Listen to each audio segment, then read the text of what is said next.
the polished chrome floors of Zylos's expansive office gleamed with a cold, unforgiving light, mirroring the rigid lines of the CEO's face.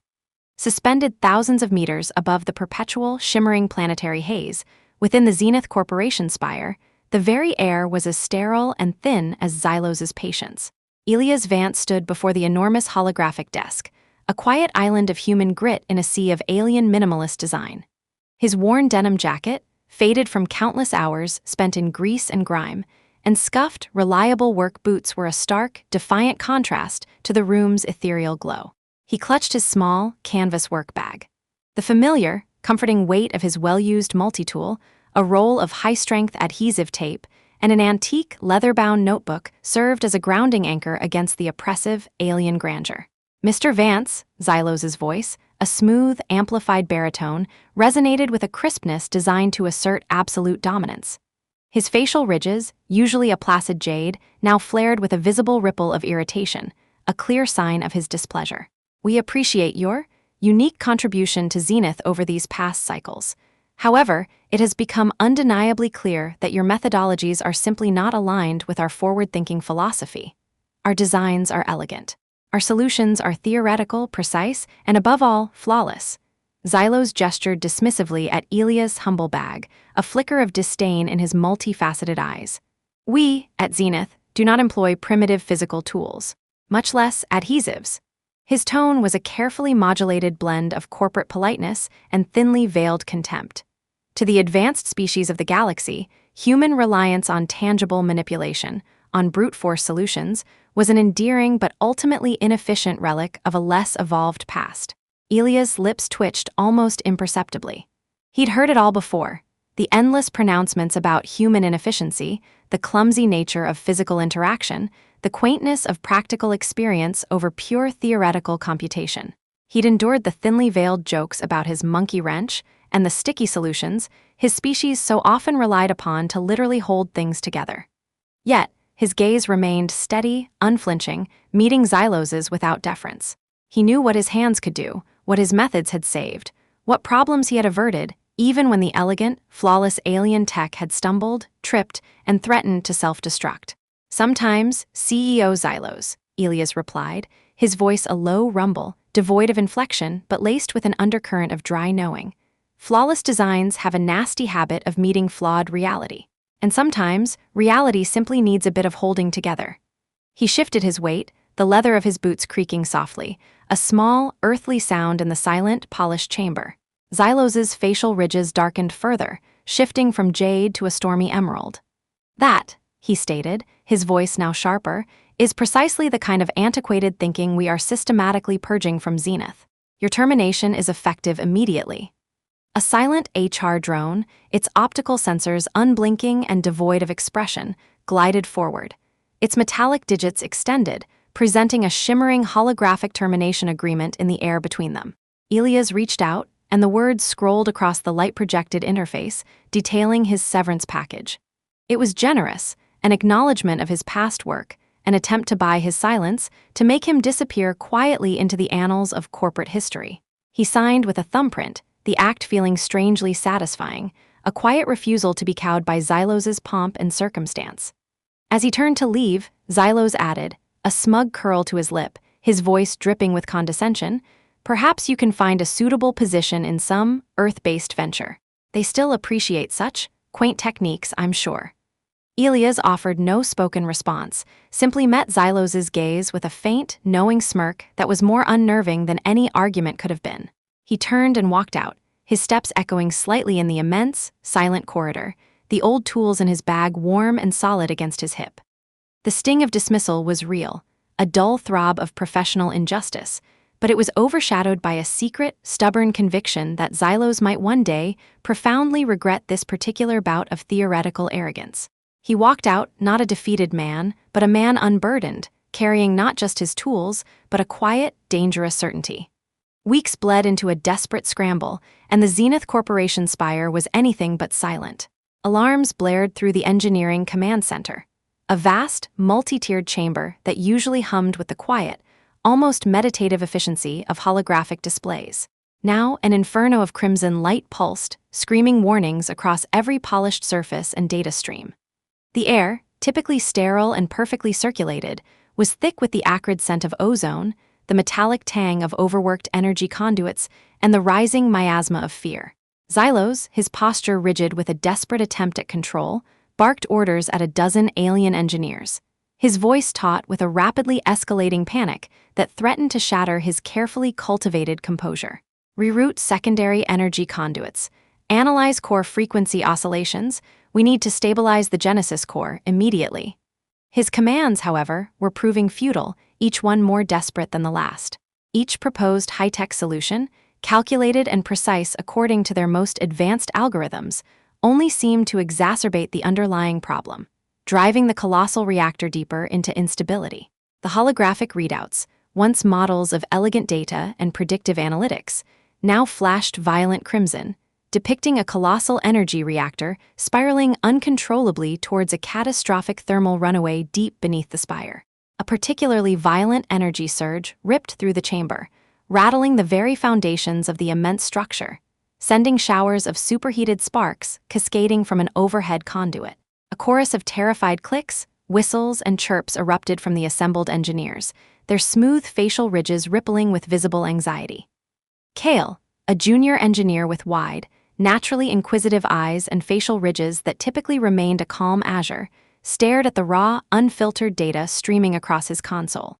The patterns weren't fitting the elegant theoretical models he'd spent years studying. The anomalies defied all their established protocols, challenging the very bedrock of his Zenith training. He felt a growing unease, a gnawing sense that they were missing something fundamental, something their exquisitely sophisticated sensors and predictive algorithms weren't designed to detect, something that lay beneath the digital surface. A distant, half-forgotten memory surfaced. The quiet confidence Elias Vance had always projected, his mentor's uncanny ability to cut through the digital noise and perceive the physical truth of a failing machine. He found himself longing for that clarity, for that grounded perspective. On a secure comm link, Dr. Eris's calm, wise voice cut through the chaos, projected as a shimmering holographic bust in the very center of the command room. Her own facial ridges, ancient and deeply lined, were a steady, reassuring indigo even amidst the pandemonium. CEO Zylos, she stated, her voice devoid of panic, her assessment crystal clear. My remote diagnostics indicate significant structural fatigue within the primary confinement field. The resonant frequencies suggest a material-level failure, not simply a control system anomaly. The crystalline matrix is degrading. Zylos, without even glancing at the shimmering image of Eris, waved a dismissive hand, his focus entirely on the blinking red lights before him. He scoffed, a soft click of irritation. Nonsense, Doctor. The Genesis core design is immaculate. We simply require a more robust software patch, a recalibration of the energy governors. Your cautious, archaic approach is precisely why you are retired. The implication was clear, cutting like a blade.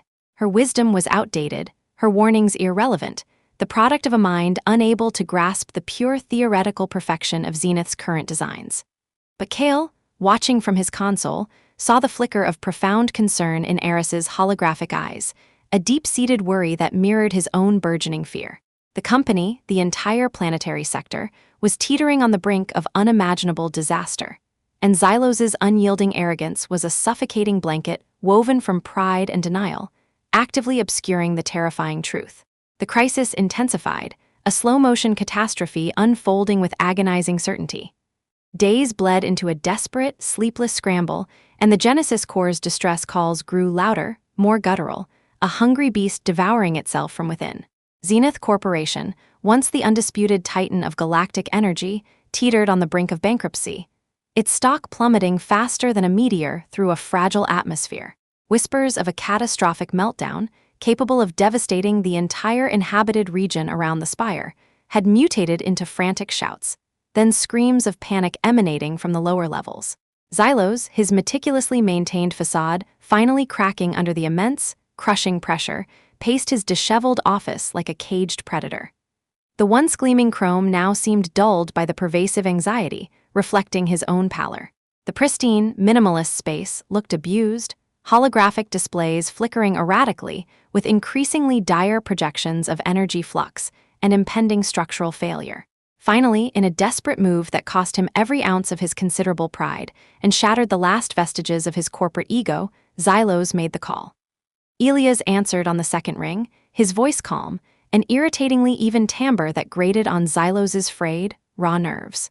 "Mr. Vance," Zylos began, forcing a tight, grudging courtesy into his tone, each word an effort. "Zenith Corporation requires your specialized skills. The Genesis Core project has encountered unforeseen complications." He winced internally at the words, feeling the bitter taste of defeat. Elias, who had been quietly tending to a recalcitrant hydropump in his small, cluttered workshop on the dusty, less developed outskirts of the city, paused. A faint, familiar aroma of lubricant, burnt circuitry, and metallic shavings clinging to his clothes. He heard the forced politeness, the unspoken admission of defeat, the sheer, raw desperation bleeding through Zylos's clipped sentences. He'd known, with an absolute, quiet certainty, that it would come to this. Unforeseen or ignored? He mused aloud, a dry, almost casual note in his voice that further irritated Zylos. "That is irrelevant." Zylos snapped, his control slipping, then immediately reined himself in with a visible effort. "We are offering a temporary consultancy contract. A substantial sum, of course, for your unique perspective." He tried to frame it as a favor he was bestowing, a last-ditch effort to salvage what little ego he had left, but his desperation was palpable, radiating through the comms like a distress beacon. Elias leaned against a workbench, its surface scarred by years of repairs and innovation, a thoughtful hum in his throat. He understood the unspoken plea, the terror beneath the bluster. He wasn't doing this for Zylos. He was doing it for the countless engineers trapped in the Spire, for the integrity of the project, for the lives on the surface and the ecosystem beneath. "My terms, Zylos," Elias stated, his voice firm, leaving no room for negotiation, no space for the usual corporate dance. "Full autonomy, unrestricted, immediate access to all Genesis Core schematics, test logs, and maintenance reports, past and present. I select my team, and absolutely no interference from you or your theoreticians." He paused, letting the silence hang heavy, weighted with Zylos's dwindling options. "Oh, and one more thing, access to any resources I deem necessary.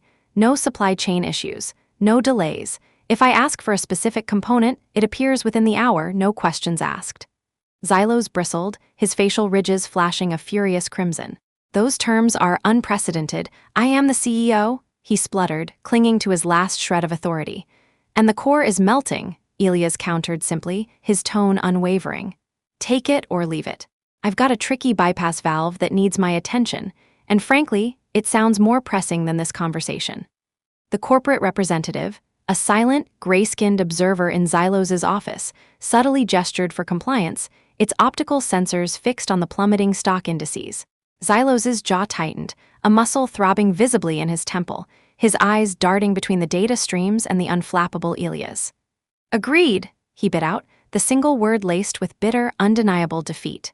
"But understand, Vance, this is a temporary measure, a last resort, a means to an end." "They usually are," Elias replied, a faint, satisfied smile playing on his lips, though his eyes remained serious.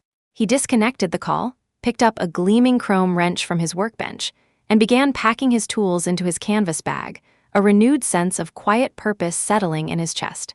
His path back to the Zenith Spire was fraught with tension and distrust, but this time he was coming back on his own terms, an engineer answering a genuine distress call, not a subordinate. The Genesis Core chamber was a spectacle of terrifying grandeur, a cathedral of impending disaster.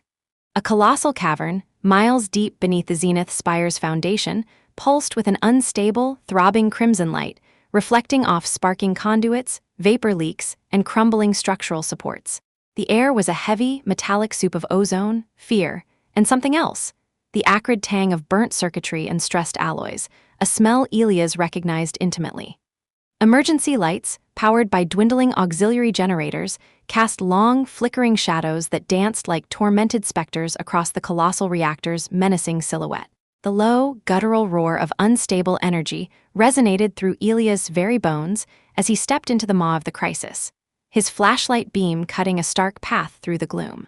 Kale, his facial ridges a nervous pale yellow that clashed with the violent red warnings, hovered anxiously nearby, clutching a data pad that glowed with useless, frantic diagnostics. Elias ignored the flashing holographic warnings and the engineers still frantically tapping at consoles. He wasn't interested in the theoretical projections of what should be happening according to their algorithms. He wanted to know what was happening, what the physical reality was telling him. He pulled out his simple, industrial-grade flashlight, its beam a stark, honest ray cutting through the ethereal alien gloom, grounding the alien chamber in his human reality. He bent low, running his calloused fingers along a massive conduit that pulsed with visible stress. The metal was surprisingly cool despite the immense energy coursing within, an anomaly his senses immediately registered. He didn't just look. He felt the subtle vibrations, the micro-tremors, the specific hum of straining material. He listened to the subtle groans and hums emanating from the very structure of the core, sounds that no sensor was programmed to detect, that spoke of impending catastrophic failure. He closed his eyes for a moment, concentrating, breathing in the air, identifying the different acrid scents of overheating alloys, stressed polymers, and ionizing plasma. Each sense provided a piece of the puzzle. Kale, initially confused by Elias' seemingly primitive approach, his reliance on hands and ears rather than holographic readouts, watched with growing fascination, his own engineering instincts warring with his Zenith training. His education had taught him to trust the infallible data, the precise algorithms, the elegant models. But Elias wasn't looking at algorithms. He was examining the physical world with an intensity, a primal engagement, Kale had never witnessed. Elias tapped a plate near a major junction with his multi-tool, the sharp clink echoing surprisingly loudly in the cavern. "Hear that?" he asked Kale, without looking up, his voice a low, focused murmur. Slightly off-pitch. Not the resonance it should be. Too high, too tight, like a string pulled too taut. He pointed his flashlight beam at a barely visible hairline fracture, a faint spiderwebbing across what should have been an indestructible crystalline alloy. And there, stress fracture. Your alien sensors probably missed it because it's not a full material failure yet, just fatigue. A microscopic wound slowly growing. Kale zoomed his data pad over the spot, his advanced scanners, now directed by Elias' precise instruction, confirming a microfracture that had gone utterly undetected by the automated systems. His ridges deepened to a shocked emerald. But how? This alloy is rated for quadruple the current stress loads. Its theoretical threshold is impossible to breach under these conditions. Elias straightened, wiping a streak of grease from his brow with the back of a gloved hand. Exactly, which tells me this isn't about the alloy failing under normal conditions. It's about incorrect conditions. It's a design flaw, Kale. The stress isn't being distributed evenly. It's concentrating here, pushing this specific section beyond its real-world tolerance, not its theoretical one. He paused, letting the implications sink in, the enormity of it. Somebody cut corners, or somebody made an optimization that ignored the physical properties of the material in favor of a theoretical efficiency gain on a spreadsheet. The accusation hung in the air, heavy and damning. A chill ran down Kale's spine, colder than the deepest vacuum of space. Elias' words, so simple, so grounded in the tangible, suddenly illuminated the entire crisis with terrifying clarity. It wasn't a glitch, a random anomaly. It was a wound, a fundamental flaw in the very bone and sinew of the Genesis core, a systemic vulnerability that had been deliberately overlooked. Kale looked at Elias, then back at the massive, groaning core, a new, horrifying understanding dawning in his wide eyes. The bond between them, once mentor and student in a formal sense, was shifting, solidifying into something deeper, more urgent, born of shared purpose and a terrifying, undeniable truth.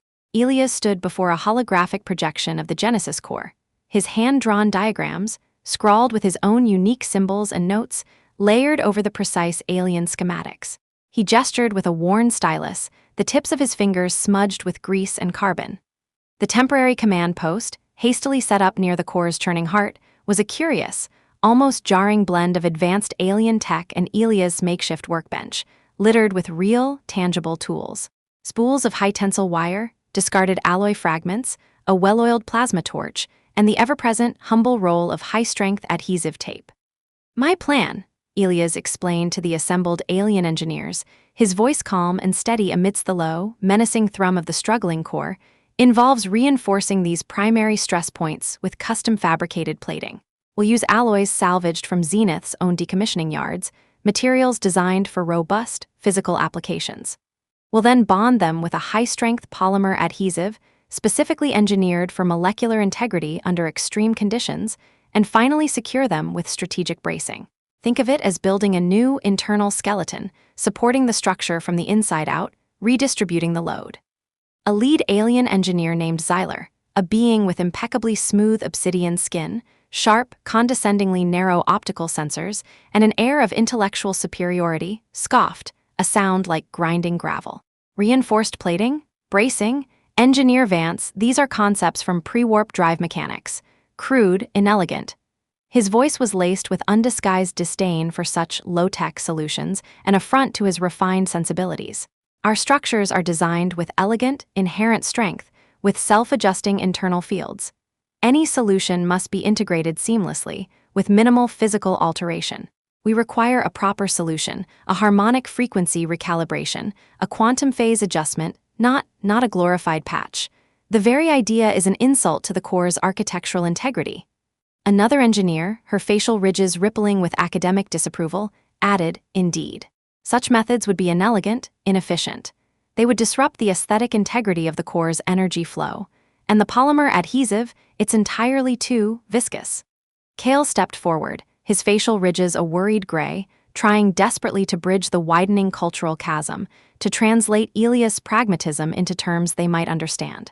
What Elias means, Zylos, is a dynamic load redistribution through an external physical matrix. The polymer acts as a molecular bond enhancement, and the bracing provides a secondary, redundant support architecture, absorbing the anomalous resonant frequencies that the internal dampeners are failing to mitigate due to unforeseen material fatigue. He knew he was stretching, trying to make duct tape and steel sound like theoretical physics, struggling to imbue the physical with the conceptual elegance they demanded, and he largely failed. The alien engineers merely regarded him with bewildered, then dismissive expressions, shaking their heads. Elias just watched them, his expression unreadable, a faint sigh barely audible above the core's ominous hum. He waited until the murmurs of disapproval died down, until they had exhausted their intellectual snobbery. "Theory's great," he said, his voice quiet but firm, cutting through the academic posturing, "but sometimes you just need to hold things together."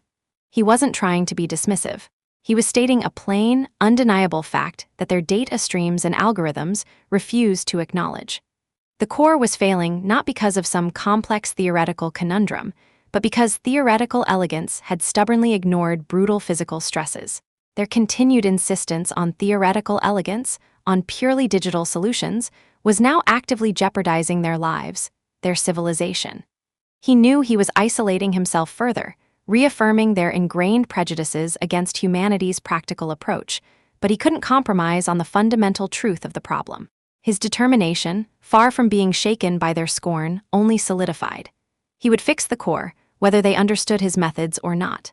Just as the skepticism seemed about to curdle into outright insubordination, a piercing, ear-splitting alarm blared, louder and more insistent than any before.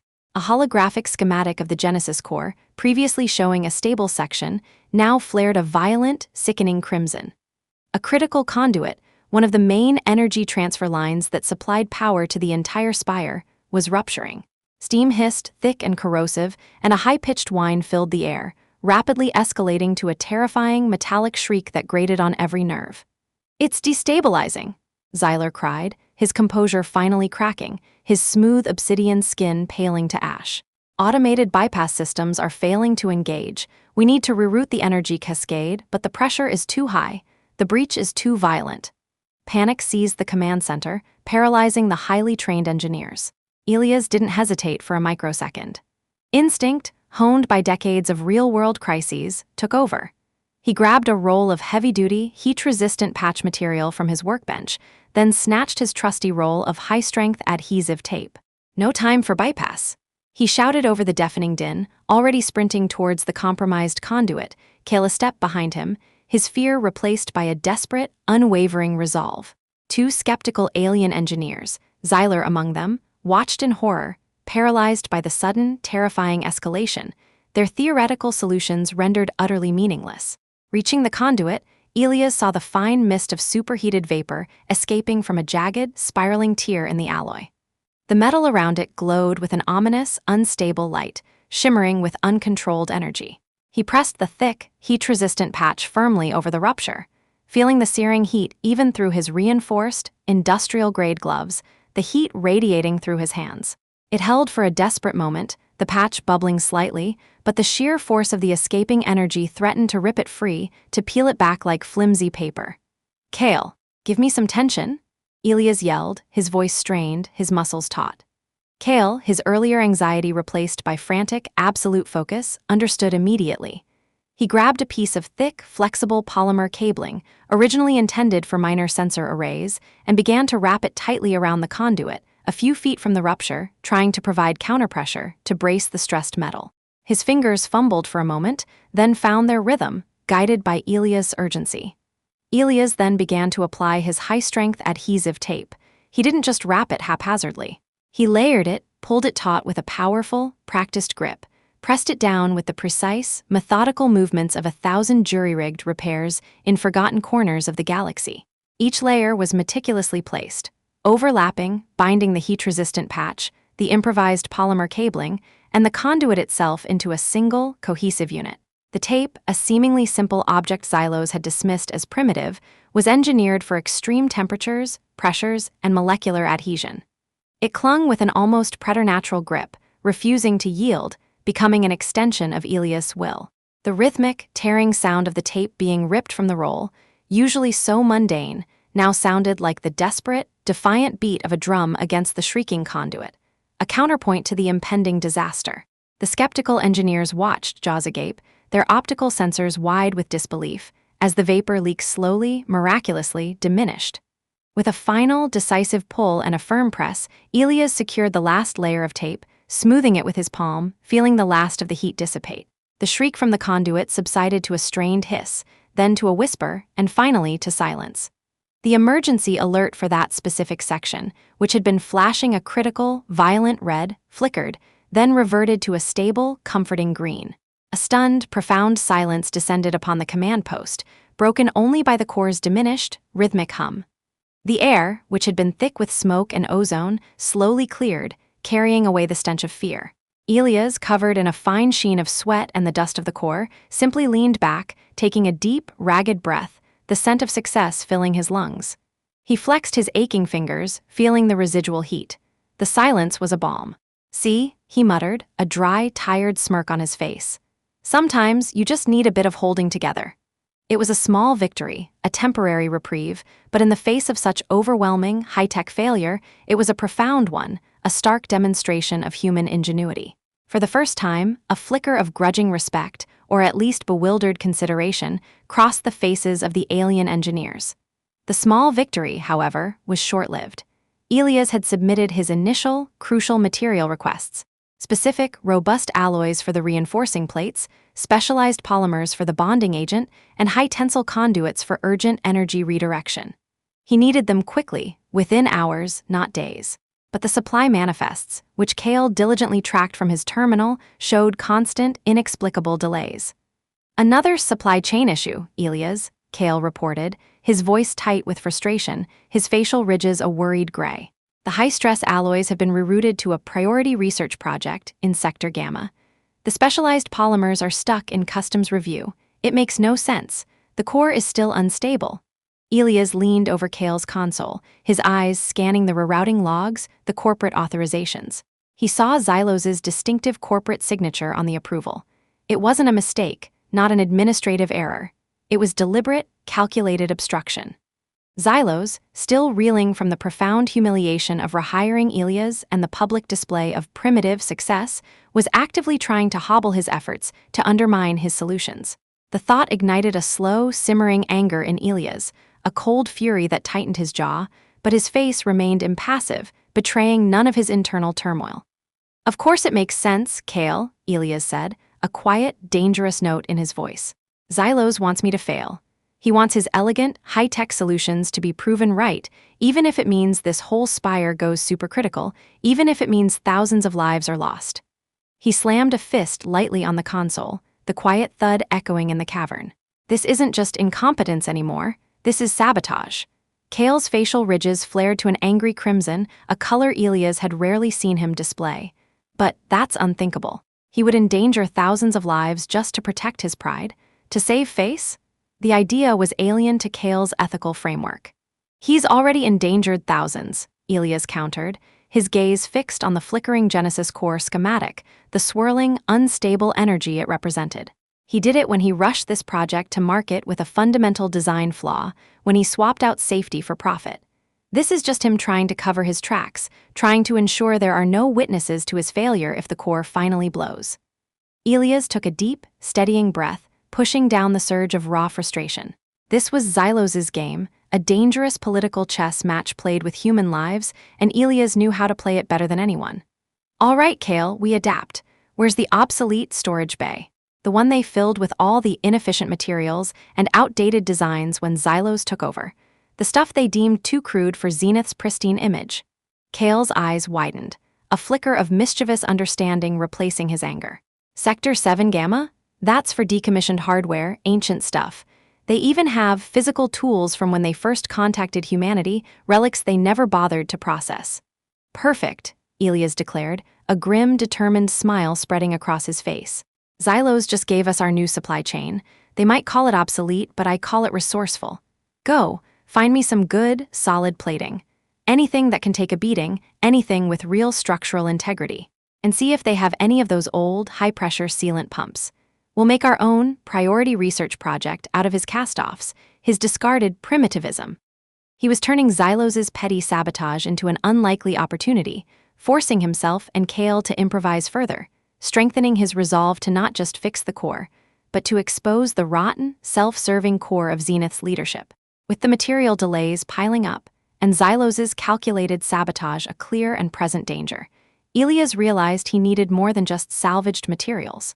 He needed answers, concrete proof about why the core was failing so catastrophically. He remembered Dr. Eris's remote observations, her quiet, insistent voice warning of a material-level failure.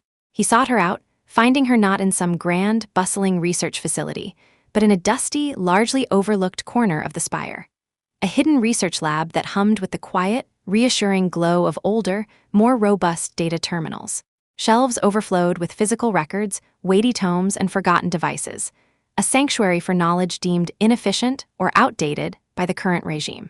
The air here smelled not of ozone and sterile chrome, but of aged paper, lubricants, and the faint, sweet scent of exotic alien flora she cultivated in a small window garden. Dr. Eris, her aged facial ridges a calm, knowing indigo, greeted Elias with a look of quiet anticipation, as if she had been expecting him all along. I anticipated you would eventually seek me, Engineer Vance, she said, her voice a soft, resonant hum. My archives hold many truths Zylos would prefer to remain buried in the dust of history. She gestured to a holographic table, which, with a gentle, practiced touch, sprung to life, displaying intricate schematics of the original Genesis core design, carefully overlaid with detailed test logs and material analyses. The data was vibrant, alive, a testament to decades of careful research. These are the plans from before Zylos's tenure as CEO, Eris explained, her voice precise and measured, a historian recounting crucial facts. My team, guided by the principle of absolute redundancy, designed the core with multiple safety protocols, specifically for material fatigue, using a self-repairing crystalline matrix at the primary energy interface. It was designed to slowly mend any microfractures, to autonomously prevent catastrophic failure by continuously repairing itself at a molecular level. She tapped a section of the holographic schematic, highlighting a complex lattice of interwoven crystalline structures. Elias leaned closer, his brow furrowed in intense concentration, his practical eye immediately spotting the discrepancy. He cross-referenced Eris's original schematics with the current, disastrous Genesis core readouts that Kale projected from his datapad. He pointed to a specific section on the active schematic. The material here is different, substantially, and the self-repairing safety protocol, it's been overridden, completely disabled. Dr. Eris nodded gravely, her eyes clouding with sorrow and anger. Precisely. When Zylos took command, he demanded optimizations to boost initial performance metrics for a quicker rollout and higher projected profits. He deemed the self-repairing matrix inefficient and unnecessary complexity, convinced his own theoretical models offered superior, truly flawless solutions. He replaced it with a cheaper, standard high-stress component that lacked any intrinsic repair capability. He also disabled the redundant safety protocol, arguing it slowed down energy production, claiming it was an impediment to progress, a relic of overcautious design.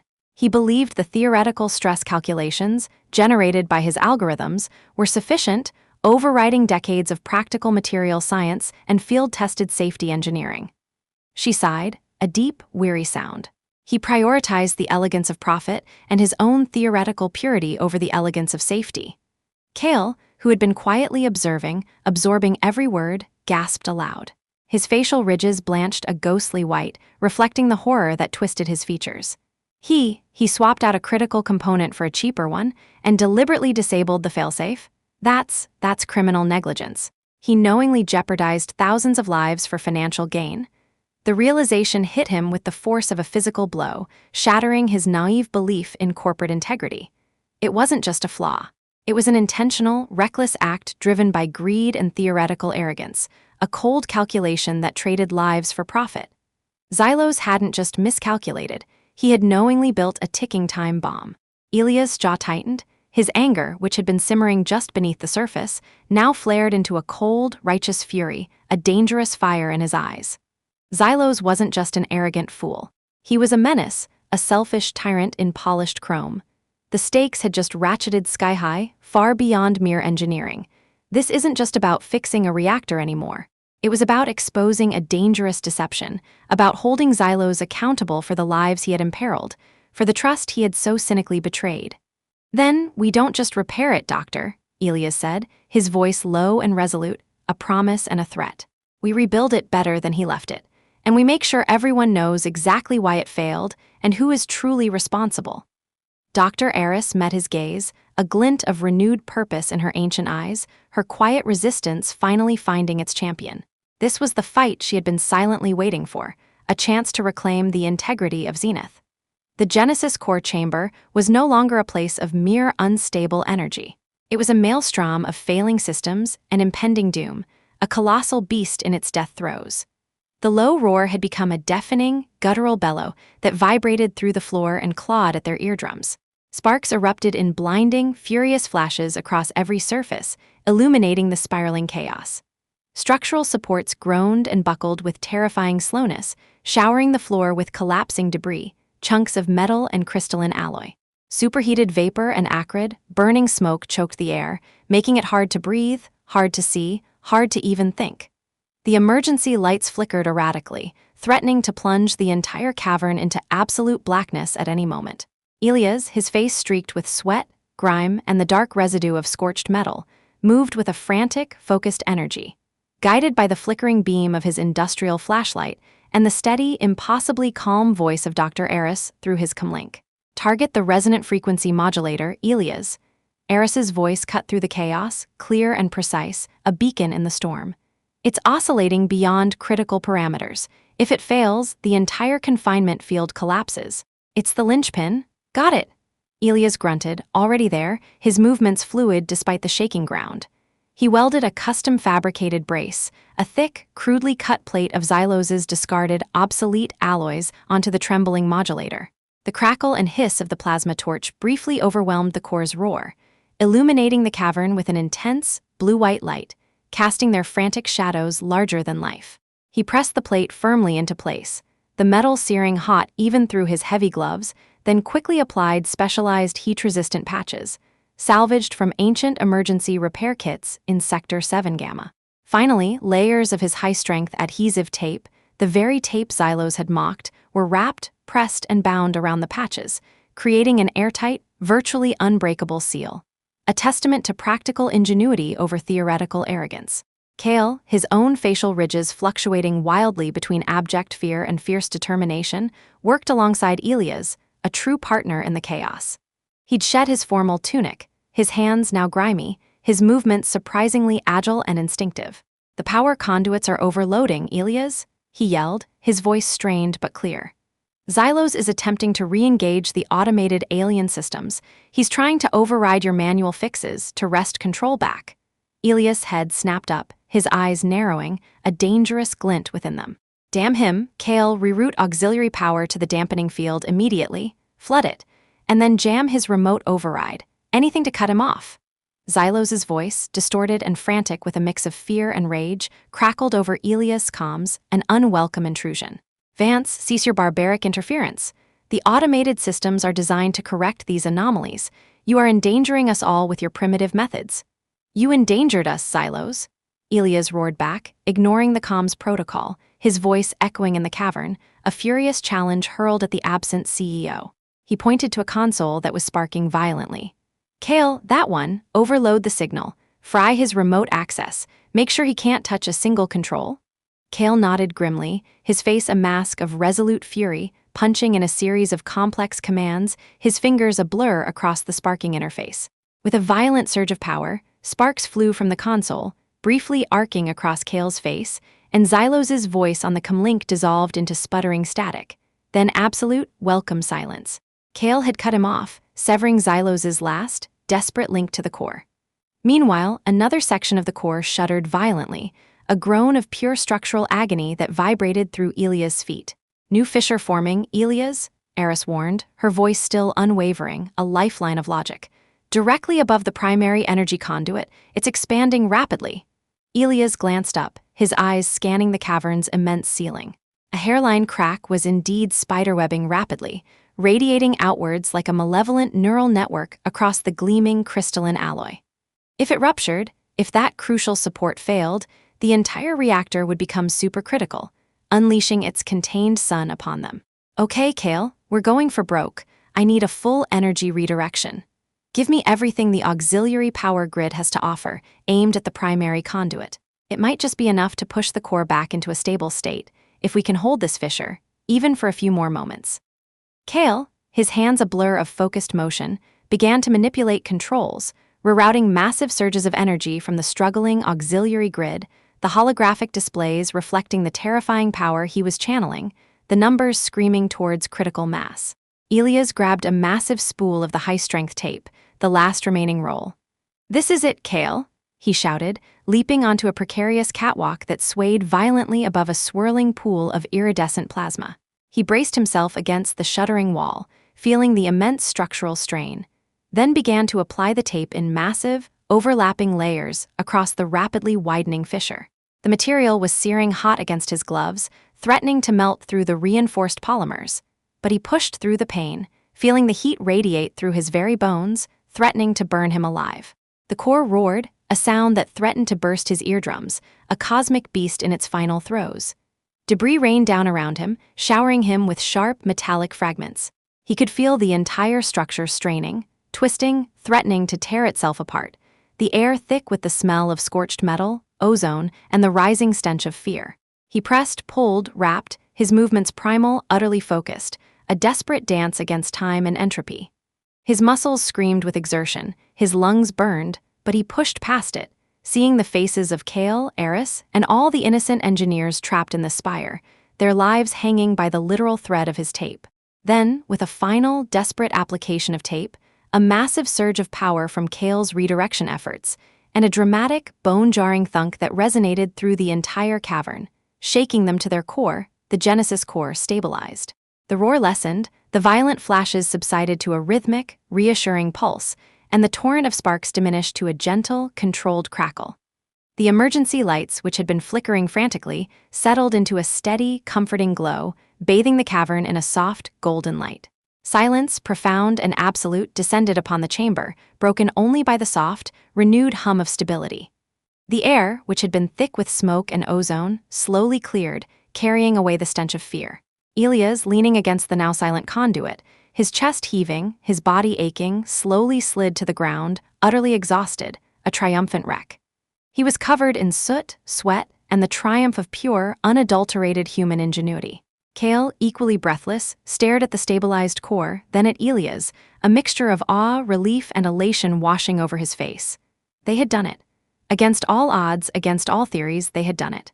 The immense weight of impending disaster had finally lifted.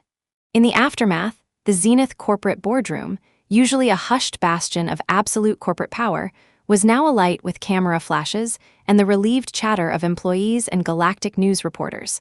a palpable sense of tension replaced by burgeoning hope.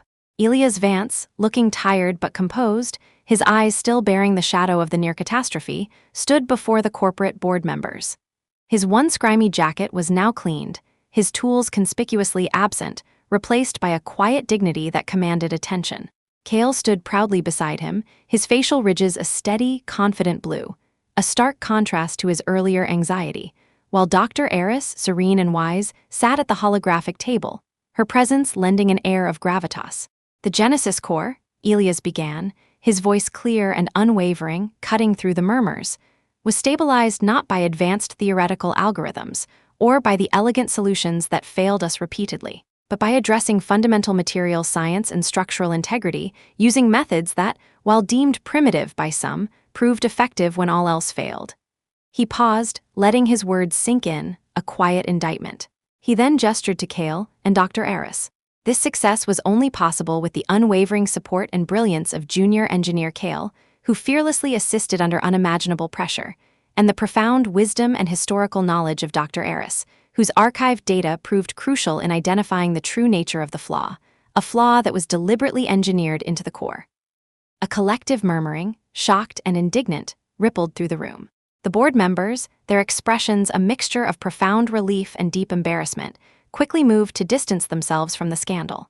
They formally announced Zylos's immediate termination. Investigations, expedited by Eris's damning evidence and Cale's detailed logs, had quickly revealed Zylos's reckless optimizations, his deliberate cost-cutting, and his despicable attempts to sabotage Elias' efforts. His profound incompetence and ethical failings were laid bare for the entire galactic community to see. His unchecked ambition and colossal pride had brought Zenith to the very brink of annihilation and nearly cost thousands of lives.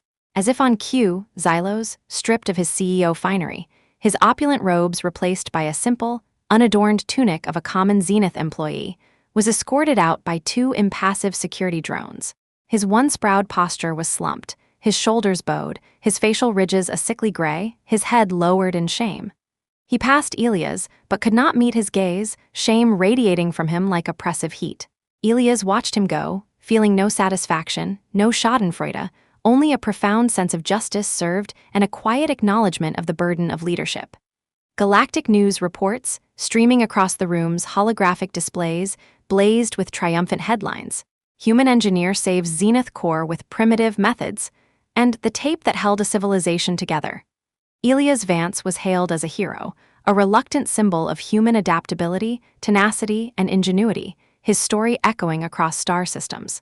Later, the board extended an unprecedented offer to Elias, a high-level, respected position within Zenith Corporation, with full autonomy to develop his own hybrid engineering division. He would be given a blank check to blend theoretical knowledge with practical, hands-on problem-solving, to integrate the tangible with the abstract. Elias accepted, but not before ensuring Cale was promoted to a senior position within the new division, a co-leader in its burgeoning philosophy, and Dr. Eris was reinstated as head of research and development, with an emphasis on ethical innovation and long-term sustainability. As the celebration continued, the hum of relieved voices filling the air, Elias found Cale quietly observing the news reports, a thoughtful expression on his face. "You really proved them wrong, Elias," Cale said, a new confidence in his voice, a deeper understanding in his eyes. "You showed them what true innovation means, what it truly takes to solve problems when the elegant theories fail." "It's not about proving them wrong, Cale," Elias smiled, a genuine, warm expression that reached his eyes, crinkling the corners.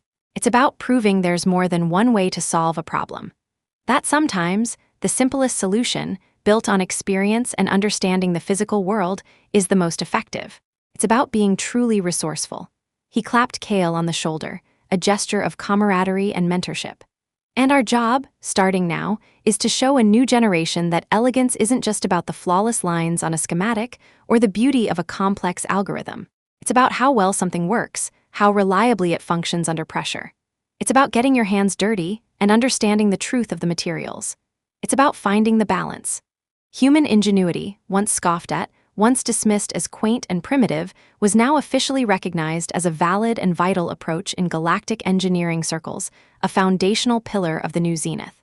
Elias Vance, the once dismissed engineer, stood poised to lead a quiet revolution, fostering a new era where the sterile brilliance of alien technology would finally embrace the grounded, tenacious spirit of humanity, forever changing the perception of a young species in a vast, advanced galaxy.